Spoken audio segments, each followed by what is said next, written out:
আসসালামু আলাইকুম। নবম শ্রেণীর বাংলা টিউটোরিয়ালে তোমাদেরকে স্বাগতম। এই ভিডিওতে আমরা ষষ্ঠ অধ্যায়ের প্রথম পরিচ্ছেদের 14 নম্বর কাজটি আলোচনা করব। কবিতার কাঠামো বুঝি। বনের ধারে বরফ পরা সাজে কবিতাটি পড়ার পর নিচের ছকটি পূরণ করো। প্রথম কলামের জিজ্ঞাসাগুলোর জবাব দ্বিতীয় কলামে লেখো। এ কাজের জন্য সহপাঠীদের সাথে আলোচনা করো এবং শিক্ষকের সহায়তা নাও। আশা করি তোমরা বনের ধারে বরফ পরা সাজে এই কবিতাটি পড়ে নিয়েছো। এবার আমাদের এখানে কিছু জিজ্ঞাসা রয়েছে। অনুপ্রাসের উদাহরণ দাও, তারপর বলছে উপমার উদাহরণ দাও, তারপর বলছে কবিতাটির লয়ের প্রকৃতি কেমন, সর্বশেষ আমাদের ছন্দের ধরনটাও উল্লেখ করতে হবে। তো চলো আমরা এটির উত্তর দেখে নেই। তো শিক্ষার্থীরা, তোমরা যারা এখনো চ্যানেলটি সাবস্ক্রাইব করো নাই, প্লিজ চ্যানেলটি সাবস্ক্রাইব করে পাশে থাকা বেল আইকনটি প্রেস করে রাখবে। অনুপ্রাসের উদাহরণ দেখো।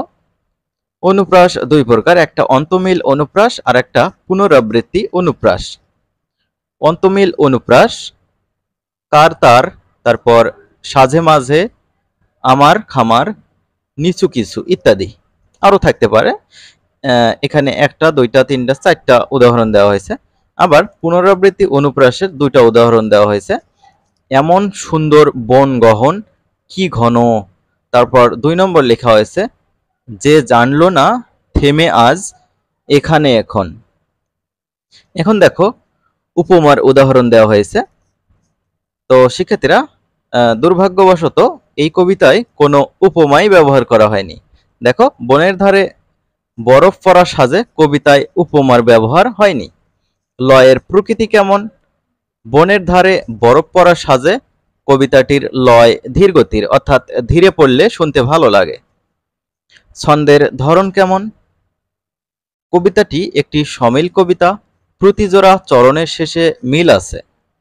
কবিতাটির লয় ধীর, তারপর কবিতাটির প্রতি চরণে মাত্রা সংখ্যা 8+6 এভাবে। এ বৈশিষ্ট্যগুলোর আলোকে আমরা বলতে পারি কবিতাটি অক্ষরবৃত্ত ছন্দে রচিত। আশা করি তোমরা এটি বুঝতে পেরেছো। আমরা পরবর্তী ভিডিওতে এই কবিতারই যে প্রশ্নগুলো রয়েছে সেগুলো আমরা সলভ করব। শিক্ষার্থীরা, তোমরা ভালো থাকবে। আল্লাহ হাফেজ।